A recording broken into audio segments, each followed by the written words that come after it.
তো hello everyone, কেমন আছো সবাই? আবারও চলে আসলাম একটা নতুন ভিডিও নিয়ে। তো আজকের ভিডিও হলো যারা কাতারে গার্ডেনের কাজ করে তাদের বিষয়ে জানানোর চেষ্টা করব। তো আমার সামনে একজন কাজ করছে, জিজ্ঞেস করবো বাড়ি কোথায়, কেমন স্যালারি, কীরকম কাজ। তাহলে बंधु आपका घर किधर है?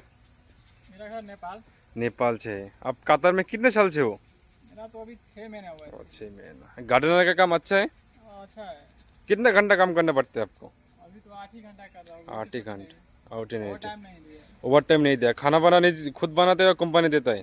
खुद से बनाता हूँ खाना। खुद बनाते हो। अच्छा, गर्मी गर्मी कितना है कतर में भाई? अभी तो गर्मी है। কাতার में बहुत गर्मी है भाई। কাতারে খুবই গরম ভাই। এই ভাইটা বলছে কাতারে খুবই গরম। तो गार्डनर का काम अच्छा है ना? अच्छा है। टिप्स वगैरह कुछ मिलता है? टिप्स नहीं मिलता है। टिप्स नहीं मिलता है। 8 घंटा ड्यूटी है। 8 घंटा। कंपनी सैलरी ठीक ठाक देता है? कंपनी सारी टाइम पर देता है तो सही है। তো ভাইটা গার্ডেনের কাজ করে, নেপালে বাড়ি।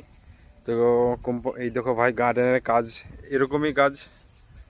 এটা শুধু এরকম জঙ্গল, শুধু ভাই ওই পুলিশ মানে সরকারি অফিসের এখানে দেখতে হবে, তাছাড়া বাদ বাকি দেখো ভাই, বাদ বাকি পুরো মরুভূমি। দেখো পুরোটা মরুভূমি, পুরোটা ফাঁকা। এই যে সারাদিন এটা রোদ গরমে এদের কাজ করতে হয়। এখন এখন क्या काम कर रहे हो भाई? अभी तो पानी दे रहा हूँ। अभी ये भाई उसके बाद पानी दे रहे। सफाई भी करना पड़ता है। सफाई भी करना पड़ता है, कटिंग भी करना पड़ता है, काटना भी पड़ता है। काटना भी पड़ता है। इसको काटा था। এই দেখো ভাই, এই এটাই হলো কাতারে গার্ডেনের কাজ। যদি কেউ আসতে চাও, আসতে আসতে পারবে, ভালো কাজ। তো আজকের ভিডিও ভাই এখান থেকে শেষ। সবাই একটু সাপোর্ট করবে, লাইক শেয়ার কমেন্ট করে দিবে। ওকে, ধন্যবাদ।